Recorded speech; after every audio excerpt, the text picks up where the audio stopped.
आदरणीय साथियों नमस्कार, आपका स्वागत है, अभिनंदन है अपने चैनल विधि ज्ञान चर्चा में। मैं आर्यस धीमान एडवोकेट।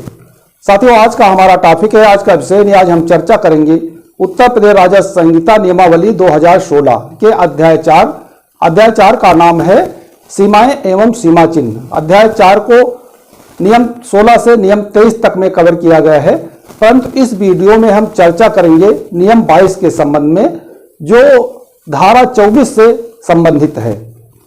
तो साथियों इससे पहले जो हमारे चैनल पे हमारे व्यूअर्स नए हैं, अभी तक हमारे चैनल को सब्सक्राइब नहीं किया है, कृपया चैनल को सब्सक्राइब कर लें, वीडियो को शेयर करें, लाइक करें और साथियों कमेंट भी किया करें। तो साथियों आइए इस टॉपिक को व्हाइट बोर्ड पे समझते हैं। विधि ज्ञान चर्चा। साथियों हमारे चैनल का नाम है विधि ज्ञान चर्चा, हमने हिंदी और इंग्लिश दोनों में व्हाइट बोर्ड पे लिख रखा है। अब साथियों देखते हैं उत्तर प्रदेश राजस्व संहिता नियमावली 2016, Uttar Pradesh revenue code rules 2016, अध्याय 4 चैप्टर 4 है सीमाएं एवं सीमा चिन्ह, बाउंड्री एंड बाउंड्री मार्क। साथियों हमारी भूमि विधि है, भूमि विधि से संबंधित ये वीडियो है। नियम 22 है सीमा विवादों का निपटारा। नियम 22 जो है वो धारा 24 से रिलेटेड है, यानी कि उत्तर प्रदेश राजस्व संहिता 2006 की धारा 24 से संबंधित है नियम 22।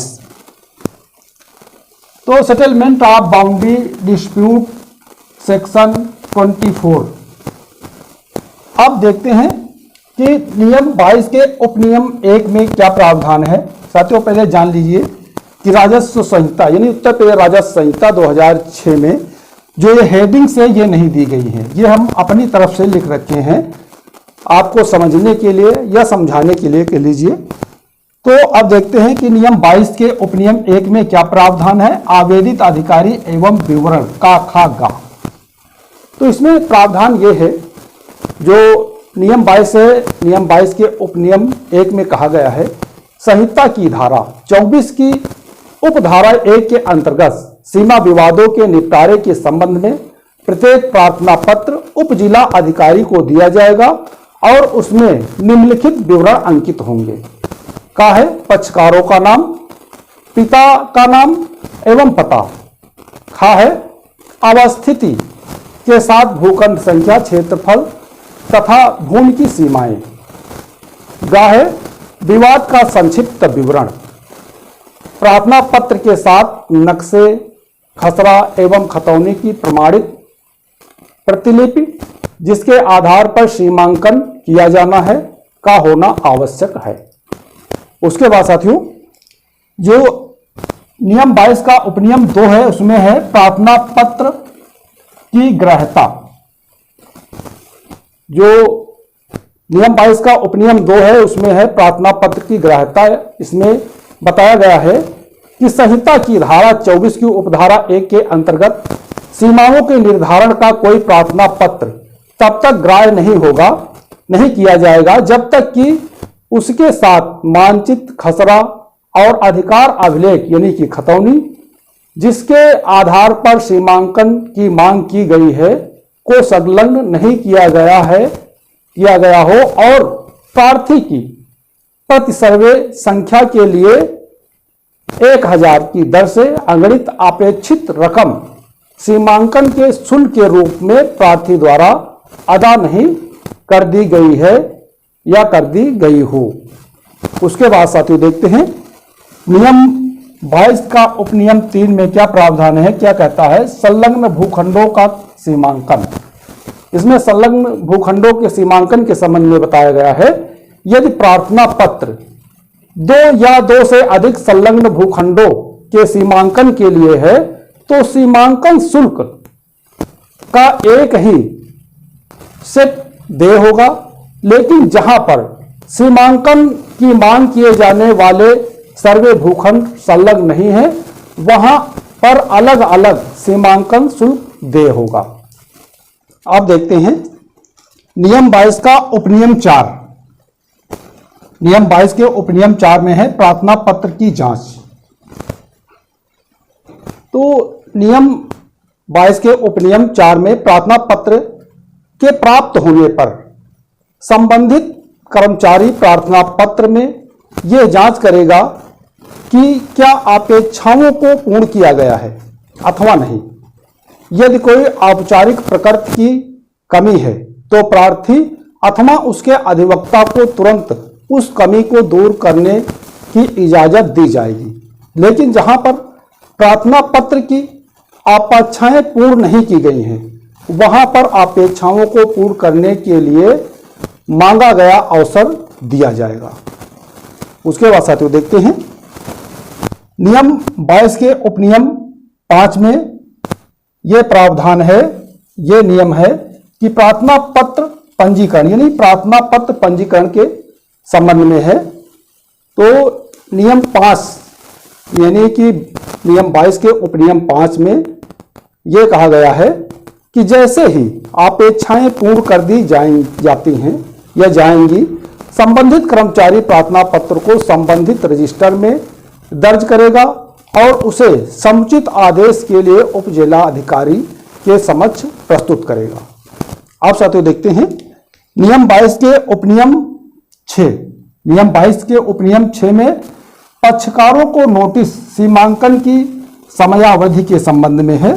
जो नियम 22 का उपनियम 6 है उसमें यह है कि उप जिला अधिकारी उसी दिन या अगले कार्य दिवस पर आदेश पारित करेगा और राजस्व निरीक्षक अथवा अन्य राजस्व अधिकारी को यह निर्देश देगा कि तिथि नियत करने के बाद और सभी संबंधित खातेदारों पर उसके संबंध में नोटिस तामील करने के बाद भूखंड या भूखंडों जैसी भी स्थिति हो का सीमांकन करेगा। यह कार्य उप जिला अधिकारी द्वारा पारित किए गए आदेश के दिनांक से 1 माह की अवधि के अंदर पूर्ण किया जाएगा। उसके बाद साथियों देखते हैं नियम 22 के उपनियम 7 में नोटिस की तामीली। नियम 22 के उपनियम 7 में नोटिस की तामीली के संबंध में कहा गया है।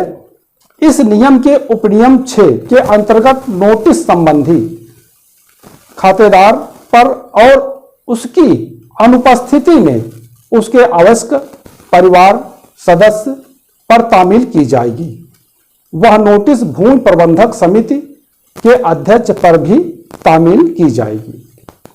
उसके बाद साथियों देखते हैं नियम 22 के उपनियम 8 में कहा गया है स्थल ज्ञाप का तैयार किया जाना। यानी नियम 22 का उपनियम 8 है स्थल ज्ञाप का तैयार किया जाना के संबंध में।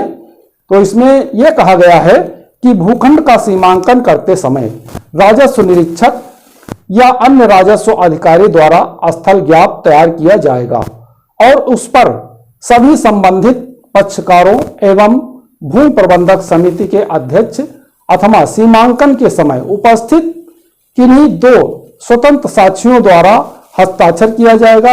यदि कोई पक्ष स्थल ज्ञाप पर हस्ताक्षर करने से इनकार करता है तो राजस्व निरीक्षक द्वारा उक्त आशय का पृष्ठांकन किया जाएगा। अब साथियों देखते हैं नियम 22 के उपनियम 9। नियम 22 के उपनियम 9 में यह कहा गया है यानी कि राजस्व निरीक्षक सीमांकन आख्या प्रेषित करना के संबंध में है। जो नियम 22 का उपनियम 9 है वो राजस्व निरीक्षक सीमांकन आख्या प्रेषित करना के संबंध में है। तो नियम 22 के उपनियम 9 में यह कहा गया है कि राजस्व निरीक्षक अथवा अन्य राजस्व अधिकारी सीमांकन के दिनांक से 15 दिनों की अवधि के अंदर स्थल ज्ञाप सहित अपनी सीमांकन आख्या प्रेषित करेगा। आख्या में प्रत्येक प्रभावित पक्षकार का नाम और पता दिया जाएगा। उसके बाद साथियों देखते हैं नियम 22 के उपनियम 10 में क्या प्रावधान है। न्यायालय द्वारा प्रभावित पक्षों को नोटिस। नियम 22 के उपनियम 10 में कहा गया है कि उपनियम 9 के अंतर्गत आख्या प्राप्त होने पर 1 सप्ताह के अंदर आख्या पर आपेक्ष आमंत्रित करते हुए सभी प्रभावित पक्षों को नोटिस जारी की जाएगी और तिथि नियत की जाएगी जो कि नोटिस जारी करने के दिनांक से 15 दिन के बाद की नहीं होगी। उसके बाद साथियों देखते हैं नियम 22 के उपनियम 11 में क्या प्रावधान है? आख्या के विरुद्ध दाखिल आपत्तियों पर विचार व सुनवाई। जो नियम 22 का उपनियम 11 है उसमें आख्या के विरुद्ध दाखिल आपत्तियों पर विचार एवं सुनवाई के संबंध में है। तो नियम 22 के उपनियम 11 में कहा गया है कि नियत दिनांक पर अथवा उस दिनांक पर जिसके लिए सुनवाई स्थगित की गई हो, उप जिला अधिकारी संहिता की धारा 24 की उपधारा 2 के प्रावधानों के अनुसार सीमाओं के संबंध में विवाद को तय करेगा और आख्या के विरुद्ध दाखिल की गई आपत्तियों यदि कोई हो एवं आख्या पर विचार करने तथा संबंधित पक्षों को सुनवाई का अवसर प्रदान करने के बाद समुचित आदेश पारित करेगा। तो आप साथियों देखते हैं नियम 22 के उपनियम 12 में प्रावधान है सीमा स्तंभ का नियत किया जाना। नियम 22 का उपनियम जो 12 है वो सीमा स्तंभ का नियत किया जाना के संबंध में है। तो नियम 22 के उपनियम 12 में कहा गया है कि यदि उप जिला अधिकारी द्वारा आख्या की पुष्टि कर दी गई या कर दी जाती है तो 1 सप्ताह की अवधि के अंदर तदनुसार सीमा स्तंभ नियत किए जाएंगे और उसके संबंध में आख्या प्रेषित की जाएगी जो कि अभिलेख का भाग होगी। आप साथियों देखते हैं नियम 22 के उपनियम 13 में क्या प्रावधान है? दरियाबुर्द अथवा दरिया बरार। जो नियम 22 का उपनियम 13 है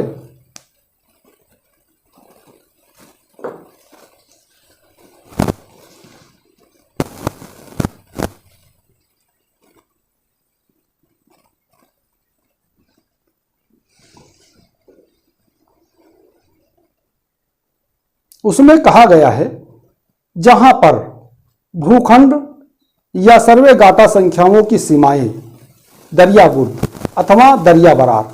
दरियाबुर्द का मतलब है कि बाढ़ या नदियां के कटाव के कारण जो जमीन क्षतिग्रस्त हो गई है, अथवा दरिया बरार। दरिया बरार का मतलब होता है कि वो भूमि जो जिसमें होकर नदी हमेशा बहा करती है, अथवा भारी वर्षा या किन्हीं अन्य कारणों से शिनाख्त हो गई है अथवा क्षतिग्रस्त हो गई है, वहां पर उप जिला अधिकारी उस ग्राम के ग्राम राजस्व समिति के अध्यक्ष के आवेदन पर अथवा राजस्व निरीक्षक या हल्के के लेखपाल की आख्या पर अथवा सभी संबंधित खातेदारों द्वारा हस्तांतरित संयुक्त प्रार्थना पत्र पर लिखित रूप से सामान्य अथवा विशेष आदेश द्वारा राजस्व निरीक्षक अथवा संबंधित लेखपाल को निर्देशित करेगा कि वह वर्तमान सर्वे मानचित्र के आधार पर अथवा जहां पर यह संभव न हो वहां पर कब्जे के आधार पर स्थल पर सीमाओं को चिन्हित करे और यदि कोई शिकायत है तो राजस्व ग्राम समिति के परामर्श से सुलह के आधार पर उसका समाधान करे। राजस्व निरीक्षक या लेखपाल ऐसे आदेश का पालन आदेश के दिनांक से 2 सप्ताह के अंदर करेगा और उसकी आख्या उप जिला अधिकारी को प्रेषित करेगा। उसके बाद साथियों देखते हैं नियम 22 के उपनियम 14। नियम 22 के उपनियम 14 में क्या प्रावधान है? नियम 13 के सीमांकन से क्षुब्ध व्यक्ति। जो नियम 22 का उपनियम 14 उसमें कहा गया है कि यदि कोई पक्षकार इस नियम के उपनियम 13 के अंतर्गत सीमांकन से क्षुब्ध है तो वह संहिता की धारा 24 की उपधारा 1 के अंतर्गत सीमाओं के निर्धारण के लिए प्रार्थना पत्र दे सकता है और उपनियम 13 के अंतर्गत सीमांकन संहिता की धारा 24 की उपधारा 1 के अंतर्गत सीमांकन के अधीन होगा। उसके बाद साथियों देखते हैं नियम 22 के उपनियम 15 में क्या प्रावधान है? पुलिस बल की उपलब्धता के संबंध में है। यानी कि नियम 22 का उपनियम 15 क्या कहता है कि उप जिला अधिकारी संहिता की धारा 24 के अंतर्गत अथवा इस नियम के उपनियम 13 के अंतर्गत सीमांकन के लिए आदेश पारित करते समय संबंधित थाने के थाना अध्यक्ष को निर्देशित कर सकता है कि वह सीमांकन के समय स्थल पर कानून व्यवस्था बनाए रखने के लिए पुलिस बल उपलब्ध कराए। उसके बाद साथियों देखते हैं नियम 22 का उपनियम 16 में प्रावधान है सीमांकन कार्रवाई को समाप्त करने की समयावधि। तो साथियों नियम 22 के उपनियम 16 में कहा गया है कि उप जिला अधिकारी धारा 24 की उपधारा 3 के अंतर्गत विनिर्दिष्ट समय के अंदर कार्रवाई को समाप्त करने का प्रयास करेगा और यदि कार्रवाई ऐसी अवधि के अंदर समाप्त नहीं होती है तो उसके लिए कारण भी अभिलिखित किया जाएगा।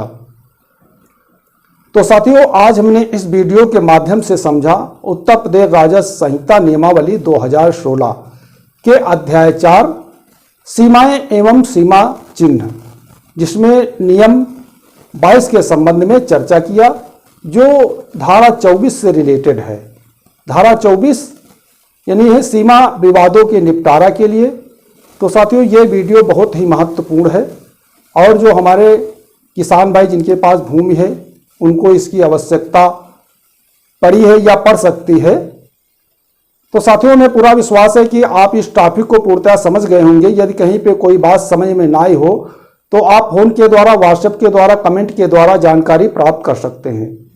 तो साथियों इससे पहले जो हमारे चैनल पे हमारे व्यूअर्स नए हैं, अभी तक हमारे चैनल को सब्सक्राइब नहीं किया है, हमारा पुनः निवेदन है कि चैनल को सब्सक्राइब कर ले, वीडियो को शेयर करें, लाइक करें और साथियों कमेंट भी किया करें। तो साथियों आज के वीडियो में बस इतना ही। अगले वीडियो तक के लिए नमस्कार।